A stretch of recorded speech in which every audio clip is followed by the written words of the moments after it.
Good morning, everyone. Welcome to another episode in Dirty Little Secrets. And I'm Dr. Claud Anderson, and I'll be giving you the full story on Black history. You know, people try to dismiss Black history by focusing strictly on white history.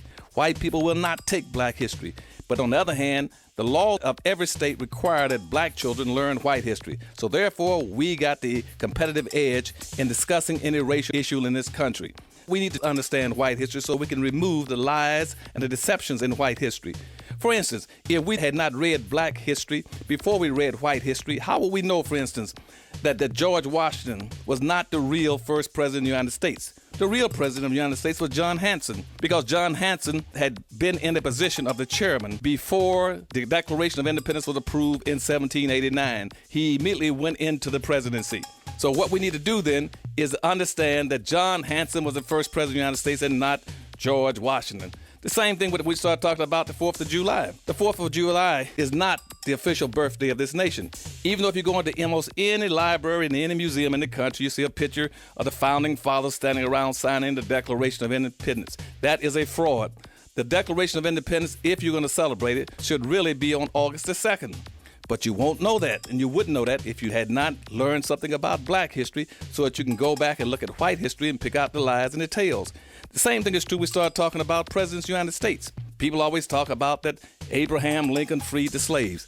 Abraham Lincoln and his Emancipation Proclamation did not free not one single solitary Black slave. What he did was to pass the Emancipation Proclamation, pass the federal government, saying basically that all the slaves who were in the South, in the Confederacy, that they were free. But he did not have any authority to free slaves in the South because the South had succeeded away from the Union. He did not go out of his way to free not one slave that was in the North or in the border states. So in effect, the Emancipation Proclamation did not free one single slave. But let's talk a little bit more about some of our white presidents.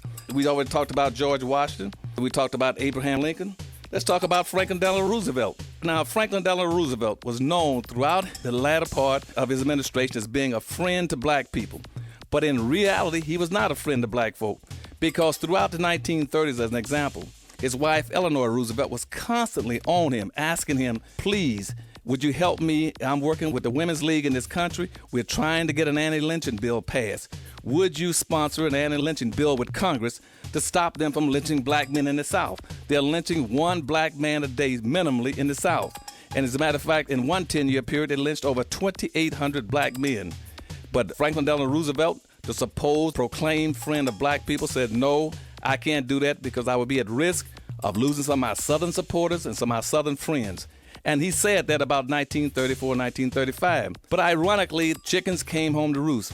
By 1938, when Jews were being subjected to Hitlerism and to the Third Reich in Germany, and they were being beaten and being lynched and being subjected to all other kind of inhumane treatment, Franklin Delano Roosevelt called Hitler and said to Hitler, I don't think it's right for you to treat those people like that. Why are you beating them and castrating them and lynching them and doing all these other kind of mean and vicious things to them?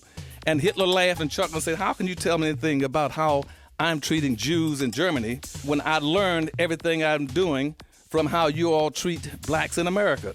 And so to this day, most people do not know that Blacks were the role models for the Jewish Holocaust in Europe. And you would not have known that had you not had a little understanding about Black history. Dwight Eisenhower was another situation. Now, what most people don't know is that Dwight Eisenhower was a Black man. And it came out accidentally because Life magazine back in 1963 put out a story talking about all the presidents and their parents. And in that publication, they put down the mother and the father of each of the presidents. But they found out they had made an error because once that magazine hit the stand, they went back and found out that they put in a picture of Eisenhower's mother, who was definitely visibly Black. And so what Life magazine did was rushed out immediately that night and withdrew all those editions of Life magazine off the stand. Now, I got some friends who got copies of them, but that is a keepsake. You can't get that copy anymore, but it is available for those who have it and want to read it.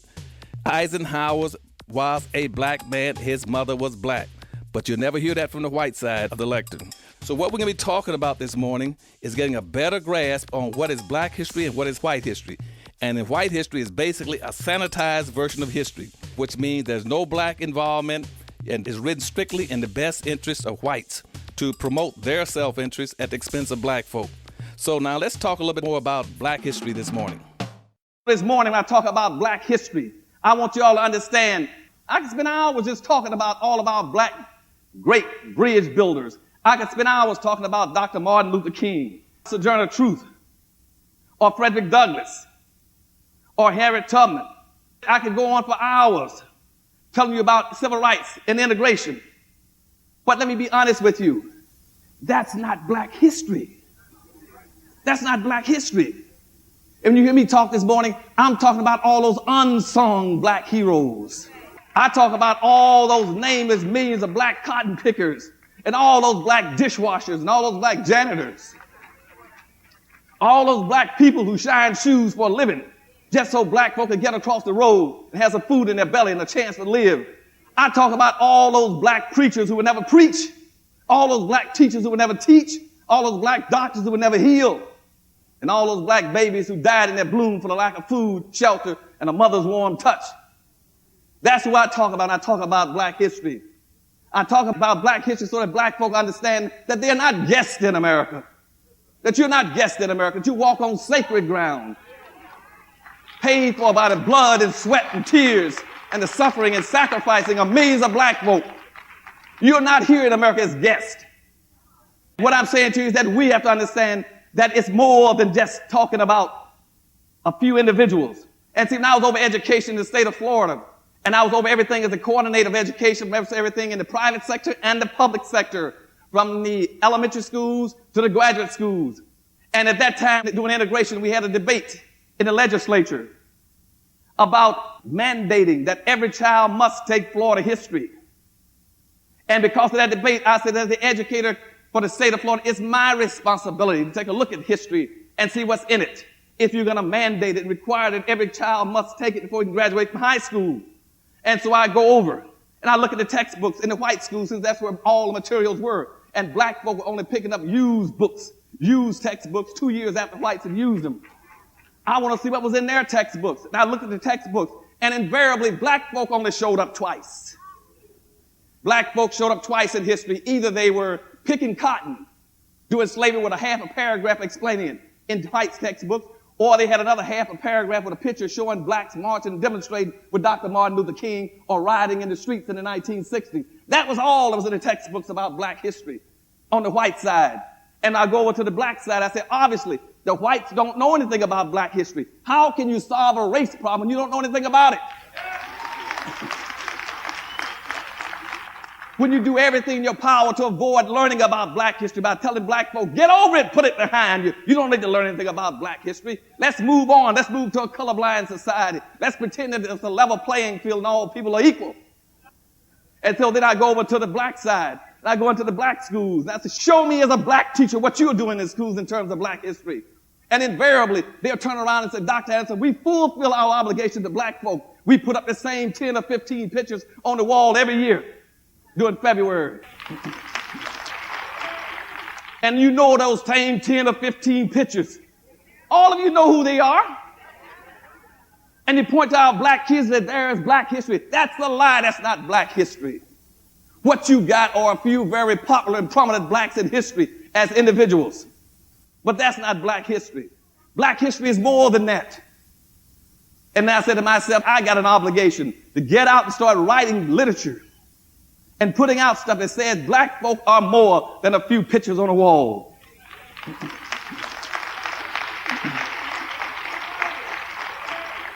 So this morning I'll be talking about black history in another context for you, showing you that black history is not a few black individuals, and you should not take that as being black history.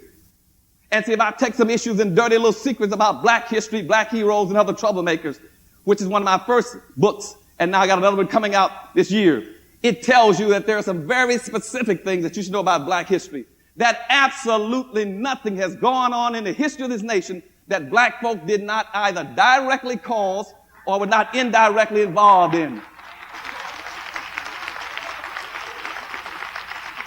You got to be the smartest person in the world to write a book about America, about black history, and exclude black folk. You got to be a magician to do it. And if I started talking about black history and I started taking issues, the first thing I would start off is talking about people in black history. I'll say if you're going to talk about people, how can you miss black folk in America?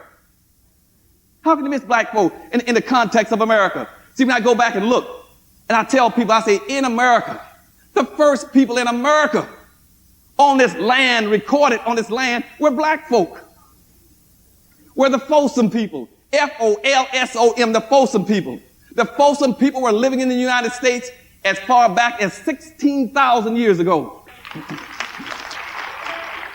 That's what Folsom, Arizona is known for. And that's what's called the Folsom prison. Came from the Folsom people. The Folsom people got the biggest, largest artifacts and relics down there in that area, showing that there was a group of people that had all the characteristics of black folk that were here 16,000 years ago. That is 10,000 years ago before the Asians crossed the Bering Straits and became American Indians.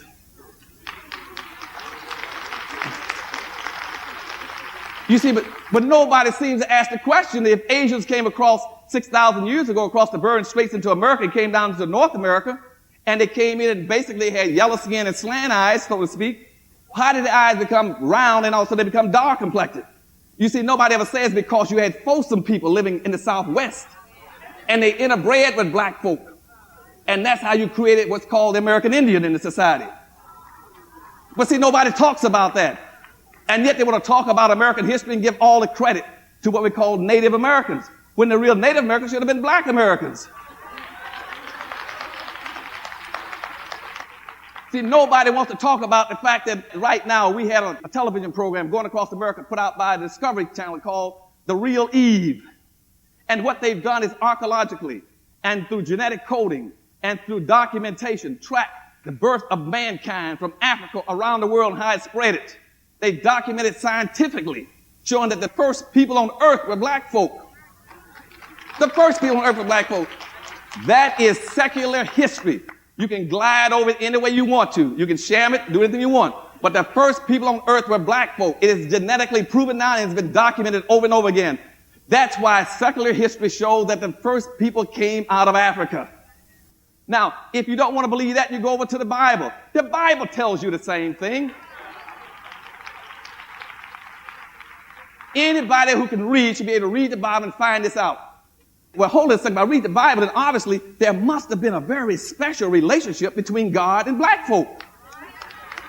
There has to be a special relationship. Because you know why I say that? Because if it says God created man in his image. Listen to what I'm telling you all. If it says God created man in his image, and the first people you notice secular or biblically is black folk. The Garden of Eden was placed in Africa. He did not place the Garden of Eden in the North Pole and in Latin America. He put it in Africa. And you say, well, then there must be a direct relationship. If God made man in his image, then there must be a relationship. People would dock down that was strictly spiritual when he was talking about it. Or that was his character. There's no relationship between the black characters I know and the characters in human beings it could possibly be in God. Let's go a little further on that point a second. If he put the Garden of Eden in Africa, he says that if I made you my image, you're so special that I'm going to give you a lot of other special benefits. He put the Garden of Eden in Africa.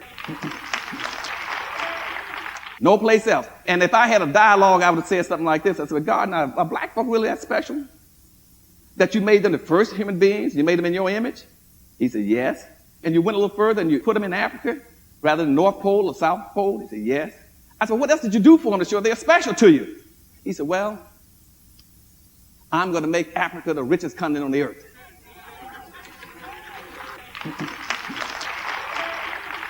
To make sure that black people understand there's a direct relationship between being black and having wealth. I'm going to make Africa the richest continent on earth. And I said, well, God, you did those three things, but show me some more. What else did you do that made them special? He said, I'll make them black. Now, people say, but Dr. Hanson, how does making a black person black show specialness? Because blackness is the most dominant color in the color spectrum. Nothing runs over blackness. I mean, that's what I'm telling you. I can throw green, purple, yellow, red, anything on black. Y'all listen to me now. Black will eat anything up.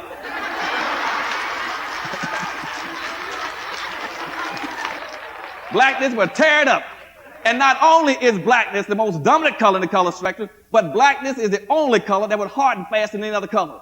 I can lay out any color right now, any color in the spectrum, and blackness will dry faster, and blackness will dry harder than any color on earth. In paint, if you paint a car black, it'll dry faster and harder than any other color.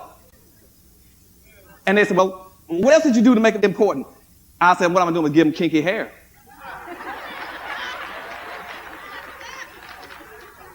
And they said, well, that couldn't be perfect because most of them don't want it.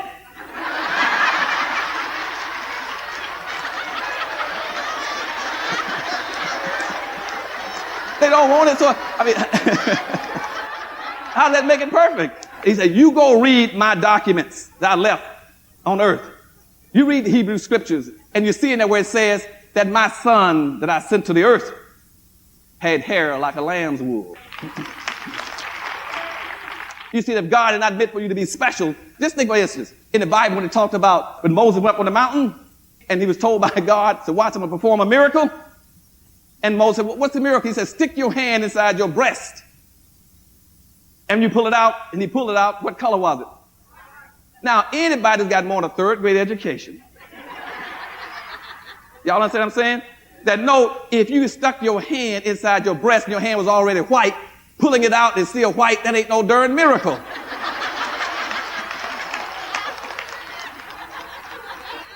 I might be losing you all now. Okay. Are y'all still with me? Okay. I just want to give y'all a little specialness about blackness, okay? I mean, even when Moses and Mary was running trying to escape Herod and to save the child's life, they're going to hide out. Now, did they go hide out in Germany and in France? They went to hide out in deepest Africa in Egypt. Now, anybody with a third grade education would say, if a white person was going to hide out, why would a white person go hide out in the ghetto?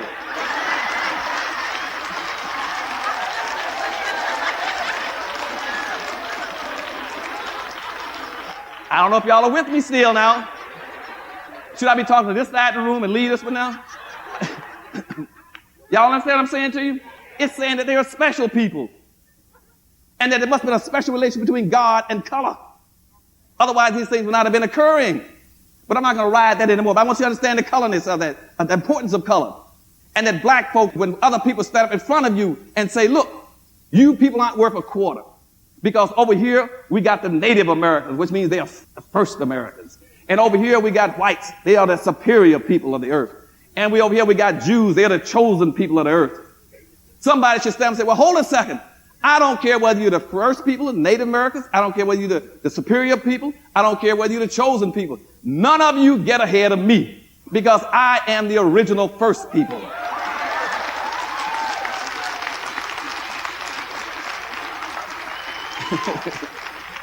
You see, a copy of anything can never be better than the original. And what that's all telling you, really, in a sense, is that the first Jews have been black. Nobody wants to say that. But I do have some Jewish friends that say they talk about it in the synagogue, and first we had to be black. And see, I know that, but nobody wants to talk about it. And see, as long as we avoid that discussion, you are indirectly excluding blacks. You're walking away from the fact that God, for instance, gave black folk, along that skin color, he gave them special geniuses and talents that he never gave anybody else. He never gave anybody else things. And right now, if I were God, I'd be angry with half the black folk on earth. I give you all these things you walk away from, don't want to be black. I mean, y'all understand what I'm saying to you? If I go up right now and I look at a person, I say, now, in terms of music, nobody on earth can create music like black folk. I just heard it. See, black folk right now have a genius for music. Nobody on earth can create music like black folk. In America, most of the music you hear came out of the black experience and the black lexicon. I don't care whether you talk about Dixieland, blues, big band, jazz, bebop, R&B, anything you hear, gospel, all came out of the black experience. And see, if we're not for black folks' geniuses, we'll be dancing other people's music. Do you see any black people going around the world right now dancing to Chinese music? The whole world dances to our music.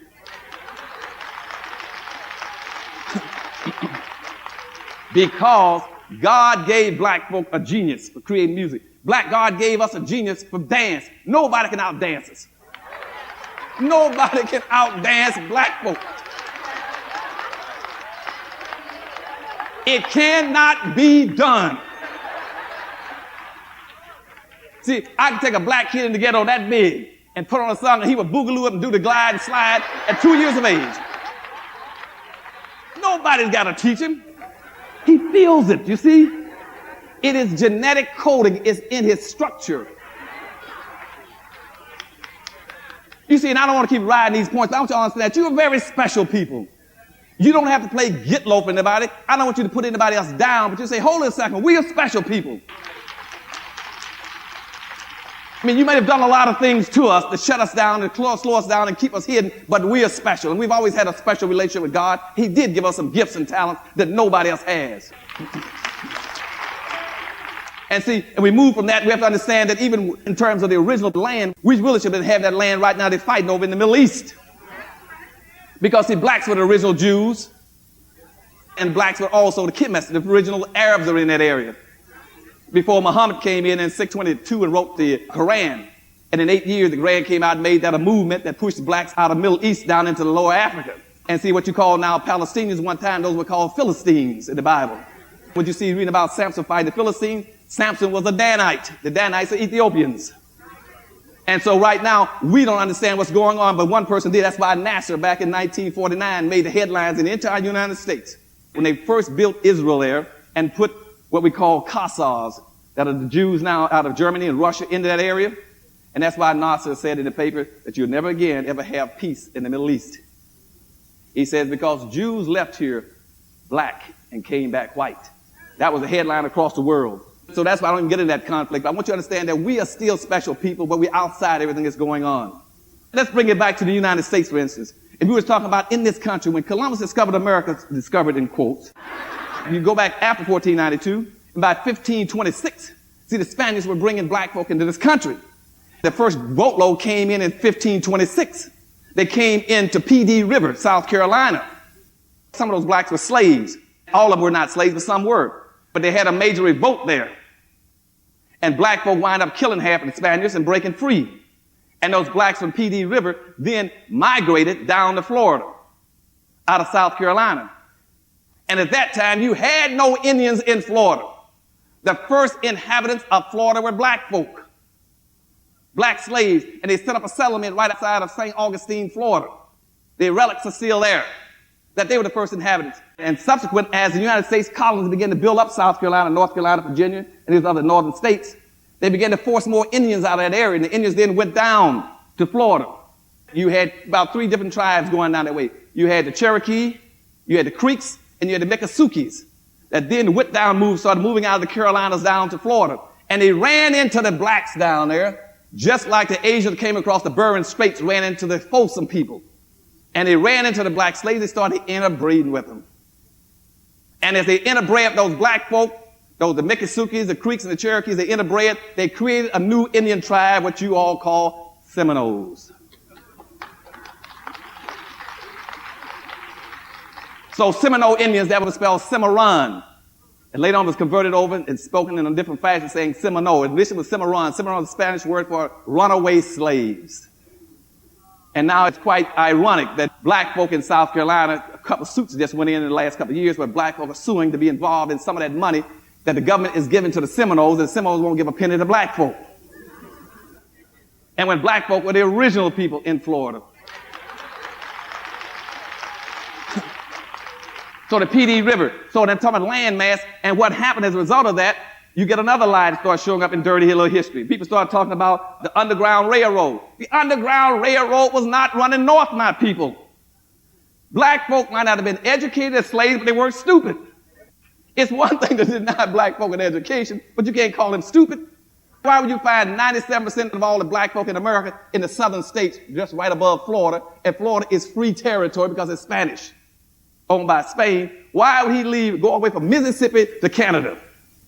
I'm telling y'all, somebody's not playing with a full deck. They get about, well, Dr. Anderson, this is the Underground Railroad heading north. They ain't fools. He said, I can walk across the field and get into Florida.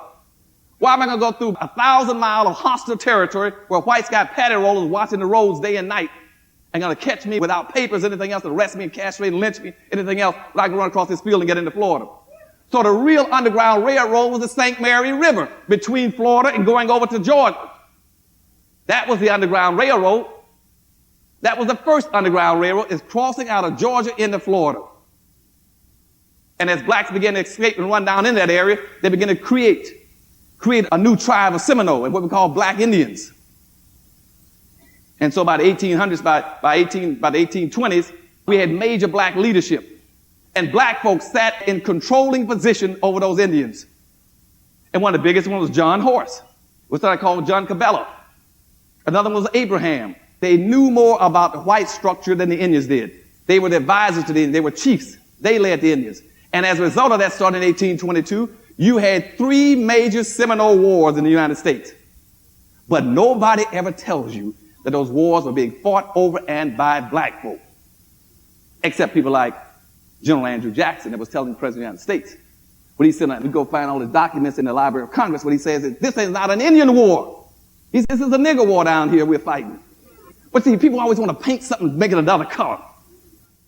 And that's what it was. And those blacks were whipping the devil out of half those people trying to get him. And John Horse was a major factor.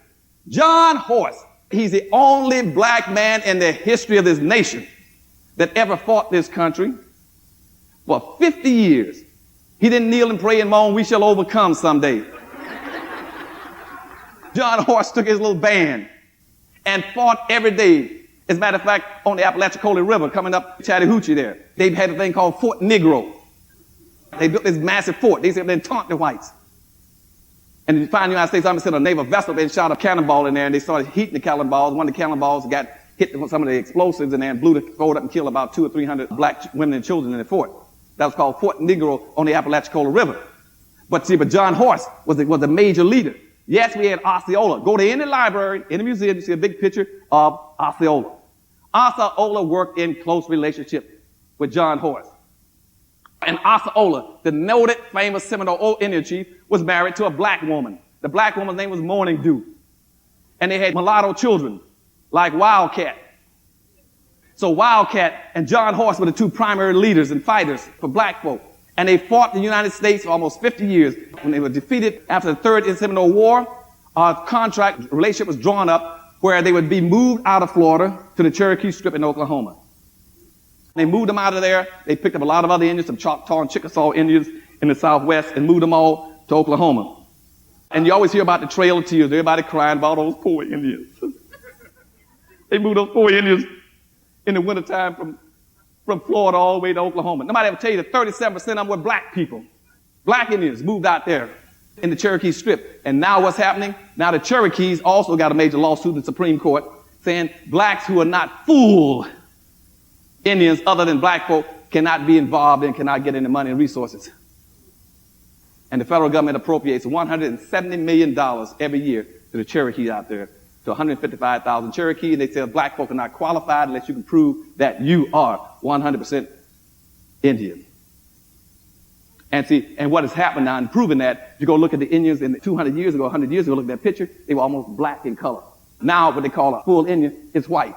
That's why in the last 20 years, the population of American Indians has gone up over 300%. And none of them now are black. They've gone white. Here's what happened in history. Because of that fighting down there with the Indians in Florida, something happened in terms of land accumulation. Because the first thing was that Toussaint Overture was fighting in the Caribbean during that same time period.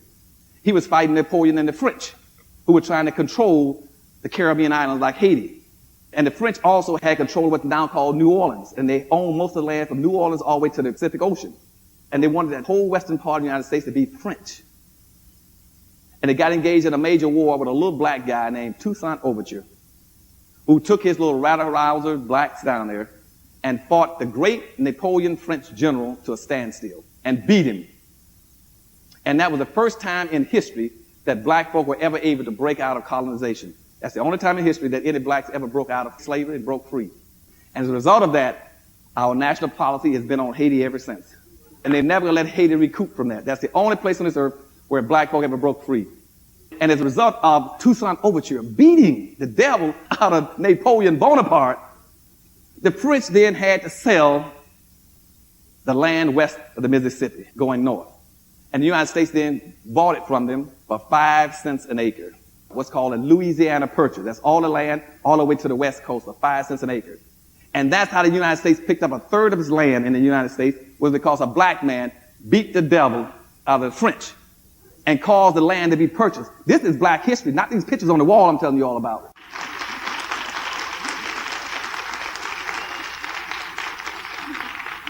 And then in Florida, because of the black slaves with John Horse fighting, having those Seminole Wars, the United States then sent General Andrew Jackson down there to try to beat John Horse and John Cabell and Abraham. And after all those wars were over, see, Andrew Jackson was then rewarded by making him the first governor of Florida. That's how you got Jacksonville, Florida in there. So they rewarded him because he wanted the land, because the slaveholders wanted Florida to raise more cotton and slaves.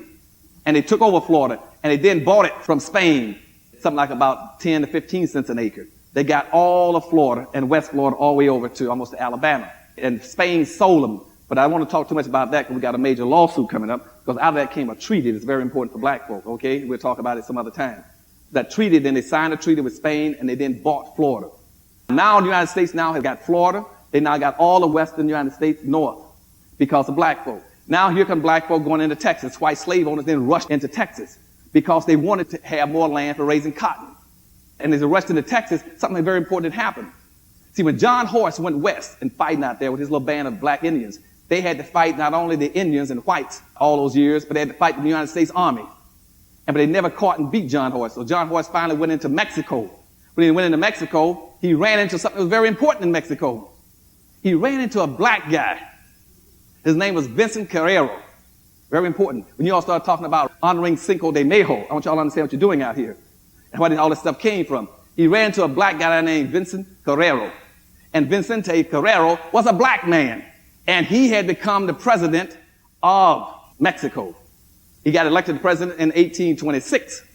Now, why is this important? Because I'm going back and talking about land again. Because when the Spanish started shipping blacks into the PD River, they also shipped almost 5 million black folk into Mexico and central United States.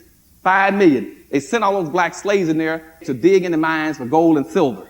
And so the population of Mexico now, there's only 3 people in Mexico. By the time John Horse went in there in 1820s, you had Indians, as I told you before, who'd already mixed with the blacks, with the Folsom people. You had blacks, who were all those slaves, and you had some mulattoes, who were mixtures of blacks with either Indians or mixtures of blacks with the Spaniards. That was all. There's no such thing as a Mexican. You had Spaniards there who were running the country and dominating straight out of Spain. And at that time, when John Horse went in there, seeing as Vincent Guerrero in 1826, he was an ex-slave who had worked with a priest called Iago. And they had a fight and been fighting with the Spaniards and finally took over the government. They took over the government. Iago got wiped out along with Allende and a few other leaders. And then Guerrero mixed up with one other guy and helped him get elected to the presidency. And when the other guy started doing things bad, Guerrero had him shot, took over the government, and then initiated some reforms in what was called Mexico at that time. 1, he freed all the slaves. 2, he started a corn system. 3, he started public schools. And that was a black man. Okay? And that's how Mexico got its independence that you all celebrate as Cinco de Mayo. Y'all listen, I'm telling you out here, you got to be careful what you're celebrating and understand what you're celebrating. That was a black man that liberated. And when John Horse went in there, he knew that slaves were not permitted. And when slaveholders went in to raise more cotton into Texas, they ran into that law that had been passed, and you cannot have slaves on Mexican territory. Because this black guy had already passed a law saying slaves are free and it's illegal.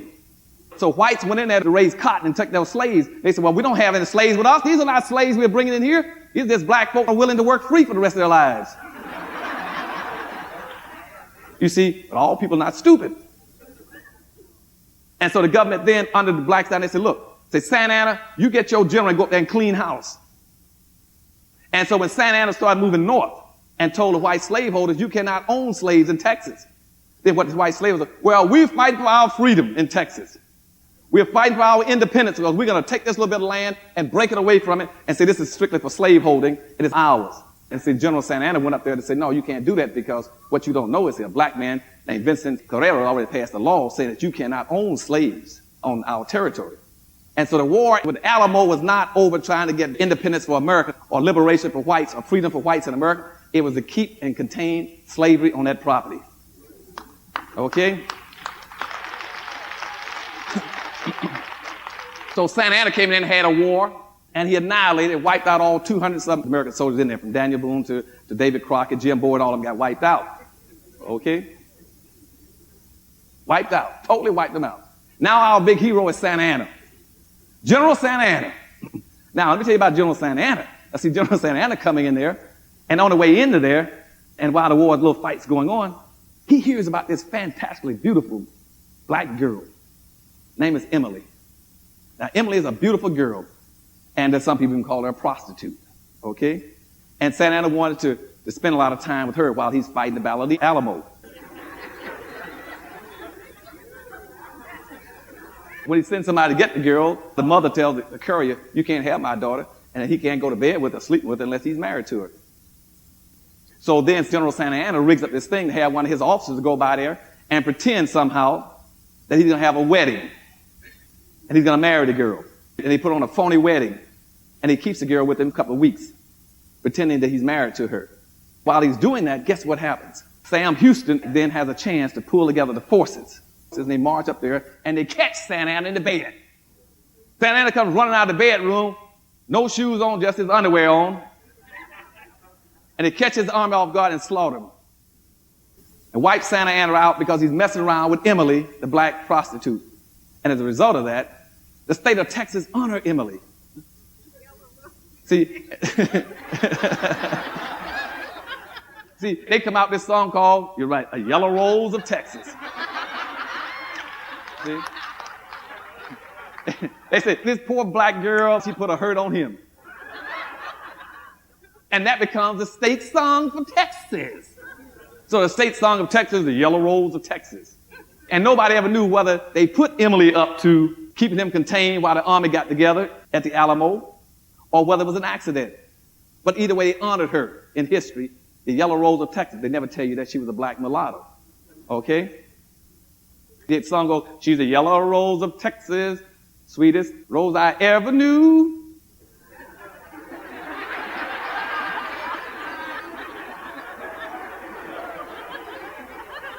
Boy, I said, you know, these blacks in California are tricky, Dr. Price, you know that? They always want to jump ahead of you, see? But in the old days, it was a yellow rose of Texas, the sweetest darky I ever knew. But then they changed the words in the song, they took darky out. But now that's black history about land. See what I'm saying? As a result of that defeat by Sam Houston, now whites take over Texas, Arizona, New Mexico, and California. The entire United States is one whole picture, and a black person is involved in every aspect of it. But I never see any of that in the history books. All they want to talk about black history is give me a name of a few black folk, put on the wall. I'm telling y'all insult me when you do that. If you're going to teach black history, teach black history.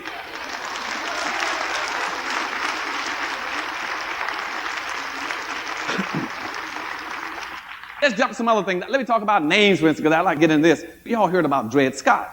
After they took over Texas brought it into the Union, the land in 1836, the United States at that time declared in the treaty with Mexico. Now, keep in mind, this treaty with Mexico, contrary to what you hear out here, that now a lot of Mexicans in there fight the Second Mexican-American War, that they're going to take back the United States because the United States took it from. The United States didn't take the land from Mexico. They bought it from them. In addition to having whipped Santa Anna, the United States gave the Mexican government $15 million for the land and another $3.5 million in reparations, which comes to almost $36 an acre. Where they buying land all over the United States for 5 cents an acre, Mexico got hundreds of thousands of times what the land was worth. The United States did not take New Mexico and Arizona and Texas and California from New Mexico. They bought it for $15 million and $3.5 million in reparations.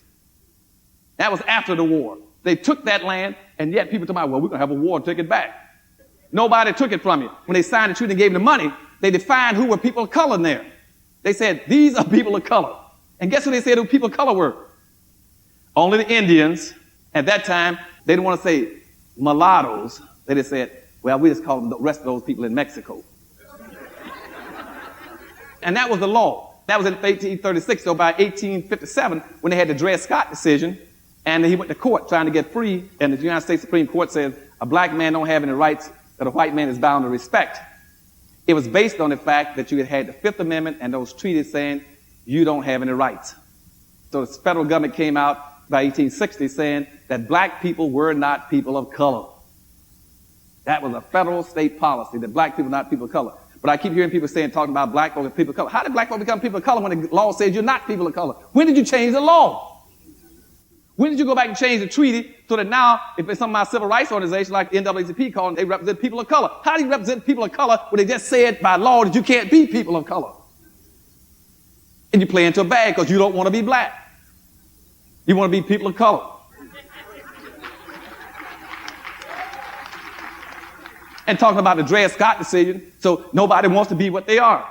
I go back to the Dred Scott decision, and there's Dred Scott, major Supreme Court case that has never been reversed in the courts. You had never had a case to reverse the Dred Scott decision in 1857, which says a black man has no rights that a white man is bound to respect. Never been reversed in the courts. It's called the Dred Scott decision. But keep in mind that Dred Scott was not his real name. Even he didn't want to use his real name, want to be black. Dred Scott's real name was Sam Blow. And I don't know if Joe Blow was his brother or not. I don't know. I don't know if Joe Blow was Sam Blow's brother. But I do know the slave master's name was Peter Blow. But he didn't want to be Dred. He called himself Dred Scott rather than Sam Blow. There's Sojourner Truth. See, everybody says, how you get that name? Sojourner Truth. Her name wasn't Sojourner Truth. Her name was Elizabeth Bromfree. She grew up in a German household. She spoke German up until a teenager. And she switched her name from Elizabeth Bromfree to Sojourner Truth. And they asked her, why did you do that? She said, because I felt God had commissioned me to walk up and down the roads and tell the truth. Everybody talks about Christopher Aytock. Every picture they got Christopher Aytock. I said, who was he? They said, Christopher Aytock, doctor. You don't know who that was? I said, no, that was the first person killed during the Revolutionary War. I do research, but that's a lie. He was not the first person killed in the Revolutionary War. That was a black boy killed 2 days earlier. And plus, his real name wasn't Christopher Aytock, it was Michael Johnson. Everybody lies to poor Dr. Anderson, you know. Michael Johnson, he goes around as Christopher Aytock. Here comes Frederick Douglass, one of our gigantic activists. I go check up, find out his name wasn't even Frederick Douglass. His name was Frederick Augustus Washington Bailey. I'm around finding out who in the world is Frederick Douglass. And see, folks found out that white folks always had the authority to give them names. They want to get in charge of their own names. White folks are always giving black folks silly names. They love to give black folks these silly names. They pick things like titles. Colonel! Here's the janitor named Colonel.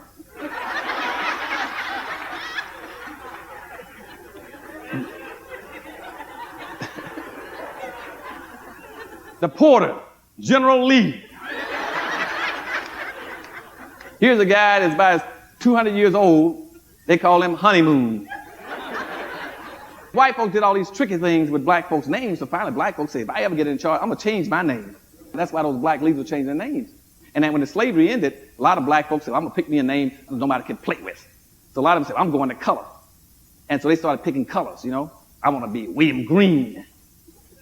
I want to be Dolores White. I want to be John Brown. Couldn't find one black person call himself black.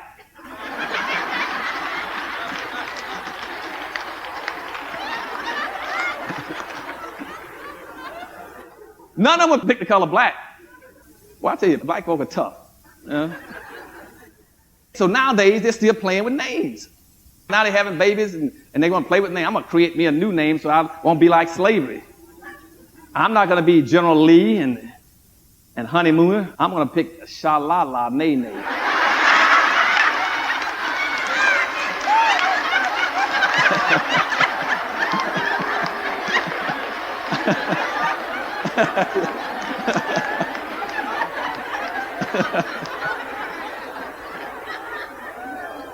I'm serious, you know. I mean, black folk are tricky. I went through a drive-in to get some chicken one day. The girl reached out the window and said, that'd be 510. And I said, is that your name on that tag? She said, yes. I said, how many children in your family? She said, 9. I said, what's your name? She said, no more.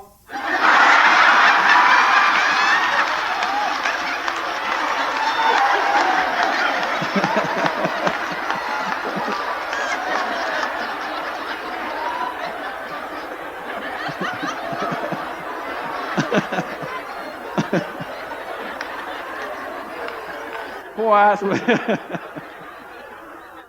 Black folk are tough, you see. So in name playing, we don't understand the games. We get into a lot of trick bags because we don't understand names. And that's why in 1857, see, Harriet Beecher Stover says, I'm going to write a book called Uncle Tom's Cabin. And she wrote that book called Uncle Tom's Cabin to sort of reflect conditions, how people are playing with names. But in there, the guy that wound up being the mean, evil victim in there was Uncle Tom. Everybody jumped on Uncle Tom, especially about 1940. Uncle Tom is bad. Uncle Tom was this and that. Let me tell y'all something. Uncle Tom was not a bad character in that book. Please read the book.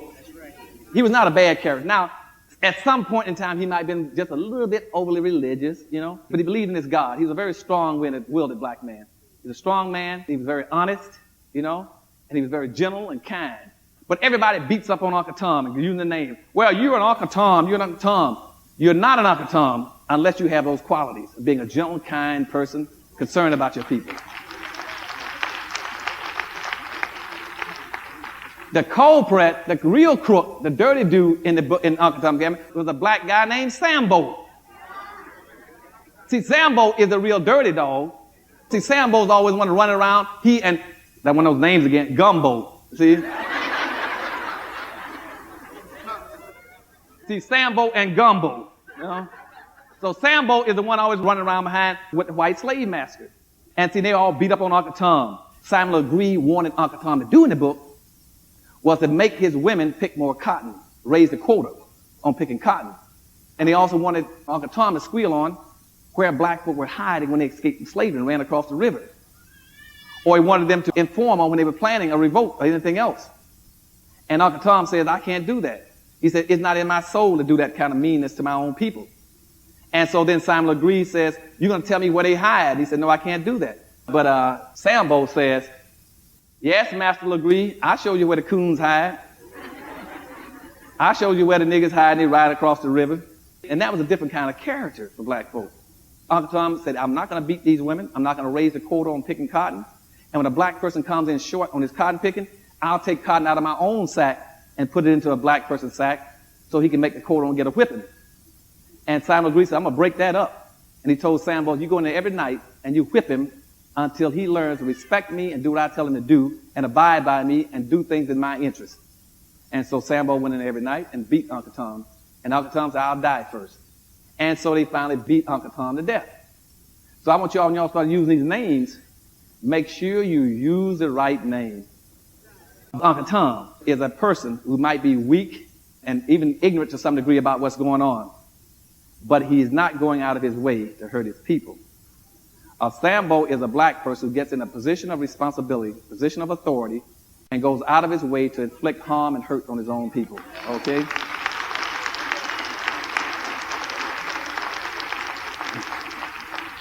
And that's why I'm always defending a lot of these people. You know, when y'all start running down, y'all started bad-mouthing Clarence Thomas and Ward Connolly and Alan Keyes, or what they call them, Uncle Tom. They're not Uncle Toms.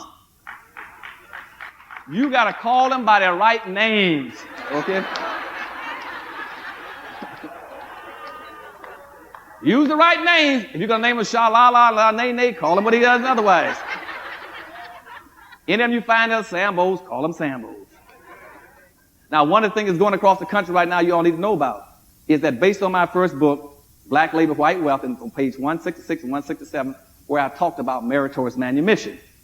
Now, meritorious manumission was a system that was put in place in 1810, where the dominant white society says, wouldn't it be marvelous if we can build in controls into black folk so we no longer have to watch them physically? We can build a system in where they will monitor themselves and be responsible for their own behavior. Wouldn't it be marvelous if we can teach black folk how to see things through the eyes of whites and do the kind of things in the best interest of whites rather than their own best interest? And if they can demonstrate that, we'll either reward them by setting them free, giving them some land, giving them the animals, giving them some clothes, and delivering them from slavery. That was called meritorious manumission. It was put in place in 1710 in South Carolina and Virginia. And it rewarded black folk for never having a group self-interest. They always try to pretend they're going to function as an individual and do things against their own people. When meritorious manumission went into effect in 1710, it's coming up now for 300 years. There's never been a law. Black folk have never come up with a way of countering meritorious manumission. What's happening now in the country has been going on for 300 years. Black folk are paid, recognized, and rewarded for doing in their own people, for selling them out, being mean to them, and nobody should be letting anybody trick you into hurting your own people. Okay?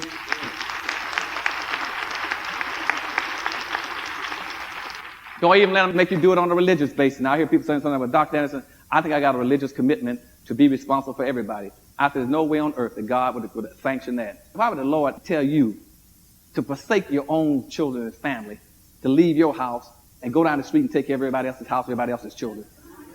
That makes no sense to me, and I know that what I know about the Lord would never do that. Your first obligation is take care of where you are first. Take care of your own children, your own family. And I keep finding black folk keep saying, well, doctor, I got to be responsible for everybody. I got to take care of everybody. Won't take care of their own home. That is wrong. You know, it's non-spiritual. But what we're doing now is they're taking that about meritorious manumission and they're now hooking it up to what I talked about in Powernomics, which says that you must come up with a code of conduct that started holding people responsible for how they treat you in your own neighborhood and how they love and care for and support each other and whether or not people are selling you out and how you go about doing it. So in some of these cities now, they're coming up with a policy that they're going to bring some substance to Black History Month. They're going to start closing out Black History Month with some substance. Right now, Black History Month is nothing but a little ceremony. You come together, look at 10 or 15 pictures and talk about what somebody's done, okay? Ain't going to cut it. What these black folks going to say now, if we only have 28 days in a month, that last day is going to be good. On the 28th now, they're going to start setting up what they call anti-meritorious manumission days. They're going to start setting up Sambo recognition and reward days. Where in these communities now, they're going to start recognizing the biggest Sambos in the community. They're going to recognize them. They're going around now. Detroit got one coming up on 28th, and I'll be there sitting on the front row watching it, you know. They do it in Dallas, Texas, and other cities. And what they're doing now is they're going out, they're going to take a picture of all the Sambos. No, they don't take all of them. After the biggest Sambo has been recognized, they then put his picture on postal cards, like yard signs when you run an election, and they're stapling them on fences and walls and trees as Sambo of the Year. They have a program on the last day of the month, like we have now. They have music, entertainment, and food. They come up like the award, Academy Award. They say, now, for the Sambo of the Year. And they build up to it by having a lesser honor called Hayward Shepherd Award. And they give out a Hayward Shepherd certificate for the wannabe Sambo. So they give out this recognition award, and they give out a plaque. And once they give out the plaque and the trophy, they then put it in a conspicuous place where it can be seen all year round. And those signs stay up all year round. So that way, a person who ran for an office and sold out his people, he can't run anymore unless he can show people why his picture's up on the wall. Then they're putting social sanctions against those people. They're telling them that once a person gets noticed and recognized as a Sambo, do not go into the room that he's in. Avoid the rooms. Don't sit with him. Don't talk with him. Don't be in a room with him. You see him on the sidewalk, you go to the other side of the street.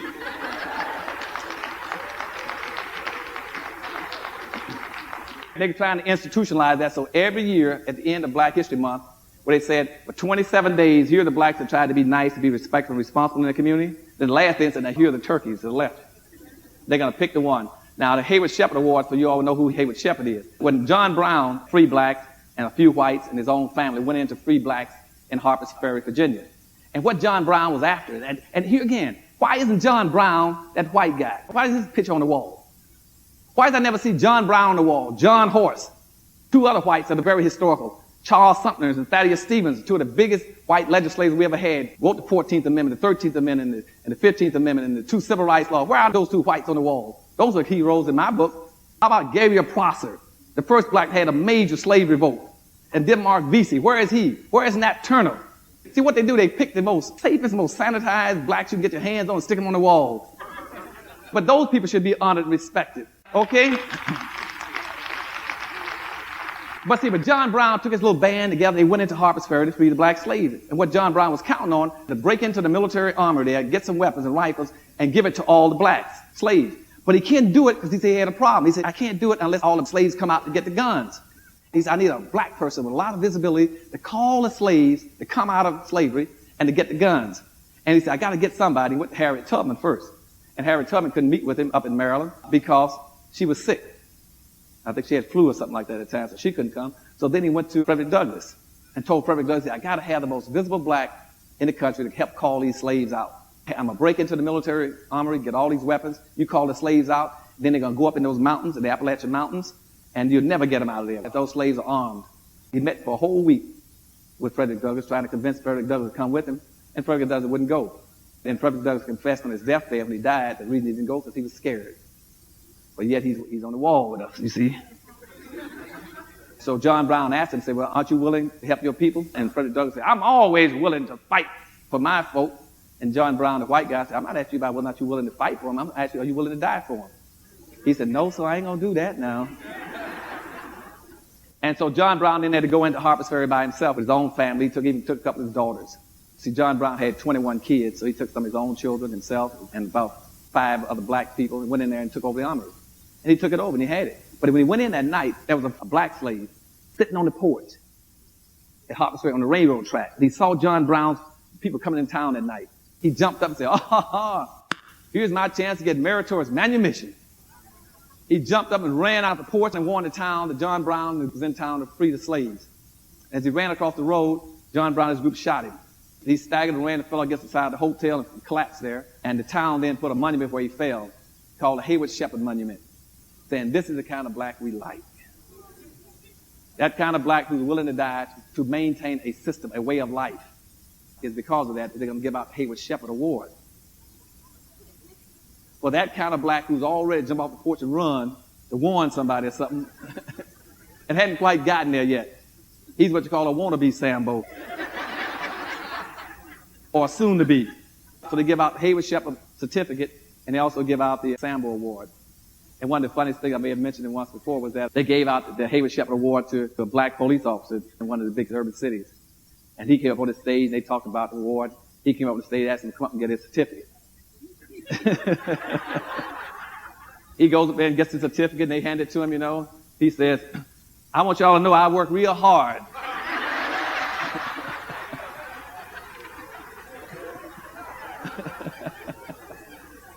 And I'm honored and proud that y'all give me this award. Because, see, he didn't even know who Hayward Shepherd was. I'm going to wrap it up and close now. I know you're getting a little tired. Let me finish up about Santa Anna. The last thing about Santa Anna was very important, though. When Santa Anna got whipped, he was held as a prisoner for a short while. General Santa Anna, that defeated the whites at Alamo, he wound up going up to New York. He wound up in Staten Island, New York. He lived there for about 4 or 5 years. And he had an interpreter and a secretary who was taking him around trying to make some money for Santa Anna. But he noticed every time he took Santa Anna in different places around Staten Island in New York, Santa Anna would invariably put out a little piece of a plant, and he would cut the plant like this, put it in his mouth, and chew it. And the interpreter and the secretary watched that for about 2 or 3 years. When Santa Anna left New York, Staten Island, went back to Mexico, he asked me, he said, can I have the rest of that little plant you always cut on and chew? He gave it to him. This guy took that plant, and he went and started mixing and trying to put different kind of sweeteners on it. And finally, what happened to it, it came out to be what you all call chewing gum. And so Santa Anna then introduced chewing gum into the country, and the name of the bush was called a chicklet bush. Okay? And that's where the chewing gum came from Santa Anna, that was with Yellow Rose of Texas and all this kind of stuff. He finally wound up there and bringing chewing gum into the country. And Wrigley then picked it up from him to get the secretary and the interpreter, and got it with Wrigley, and Wrigley started putting out the first chewing gum that came from Santa Anna from the Alamo. Okay? Okay. The last thing I'm going to say to you now, this last point, is on the slave trade as a dirty little secret. When you start talking about the slave trade, don't focus all your time and attention just on picking on European whites. Okay? You got to know something else. There was more than just one slave trade going on. And yes, we had a slave trade that brought maybe 15 million black people out of Africa into the Western world, into the Caribbean, into Latin America, into Central America, and into North America. That was coming with the Europeans controlling. You had 9 countries that were involved in the slave trade. They had 3 slave trade routes. You had the Atlantic Ocean. Everybody always talk about the Middle Passage. The Middle Passage wasn't anything compared to the other passages. And the middle passage coming across the Atlantic, where everybody like to focus on, you see that on the wall all the time. The middle passage talking about the European slave trade. That was one. But you had two other slave trades. You had also had an Indian Ocean slave trade that was going up out of Africa and going around through India, Pakistan, down into Cambodia, Vietnam, and the islands, New Guinea and place. That's why all those blacks are down in those islands. That's why all these Indians you see in this country that are darker than you all are, most of you in here, and they call themselves whites. They came out of the Indian Ocean. That's why you go through all those Pakistani Indians that are dark skinned, and the Cambodians, the Vietnamese. They had an Indian slave trade going around that way. And the other one was going right up through the central, and that was called the Arab slave trade. But in all these slave trades, the primary producer and procurer for slavery were basically Arabs. You need to know that. I know it might hurt some of your feelings. I'm going to tell you, but Arabs, you cannot jump on whites and start talking about reparations from whites in Europe unless you also start talking about reparations from the Arabs. Okay? You got to get them to... And instead of when they start talking about oil wells, you all start saying, oh, those oil wells coming out of Iraq, they need to be coming to black folk in America. Okay? Arabs started enslaving black folks starting again. Initially, they started going into Africa in about 765 AD. But then when Musa made his mission to Mecca in the 12th century, when he's over Ghana and the Songhe Empire, he took his big trade mission into Mecca. At that time, he was throwing gold all along the streets. And the Arabs got very interested in going into Africa to try to find where all this gold was coming from. And they started in the 1200s trying to take over Africa to get hold of all this gold and resources that blacks had in Africa. They didn't do it for over 100-some years. They finally did it in the 1400s with the fall of Timbuktu. They took over Timbuktu, the Arabs took it over. So Arabs have been enslaving black folk. They were the initial enslavers of black folk for 1,300 years. They have enslaved over 13 million black folk, and the Arabs are still enslaving black folk in Sudan, Ethiopia, and Mauritania. Okay? And they are still selling black folk over there for about $475 a piece. You start talking about reparations, go after them. Go after them. You should be going after them first. Whites couldn't get into Africa. And the Arabs went in there and brought blacks to the beaches and to the oceans. Now you start talking about, yes, but we had some black Indian chiefs that were selling black. Yes, they were. But those, they were not selling because they were black. They were selling because they converted over to Islam. That was the difference. They were selling for religious reasons because Islam says that a Muslim cannot enslave another Muslim. So anybody who was not Muslim was being enslaved. And they started pulling those blacks up through the Middle East into the Arab slave trade. They were pulling them up there so fast, and the two things they wanted. They were looking for young black girls between the ages of 10 and 15 back during the slavery period, and they were making concubines. And they're still using a lot of that now. They're breaking them in, and at the same time, they were reducing black men to being what? That's right, eunuchs. They were castrating black men. In Basra one time, I found something like about 28,000 black men that had been castrated. They castrated the black men during the slavery period, so they could use them in their homes as domestic servants or as guards over the harem to watch their women, but to make sure those black men did not indulge in any sex. Within the Arab women, they castrated and neutered them, and they put them into the army, into the military. And military was training. They also used them as women by having neutered them. These are all the dirty little secrets you should know from a religious perspective about names, about individuals and characters in the history. We have a very convoluted history, okay? And you start getting information. Make sure you get all the information before you go out so you're armed to do it and go out and fight. But black folk have made major contributions all over the earth. And I didn't get into all the things. And I know you're a little tired now, but I love you for it. And I'm going to conclude here.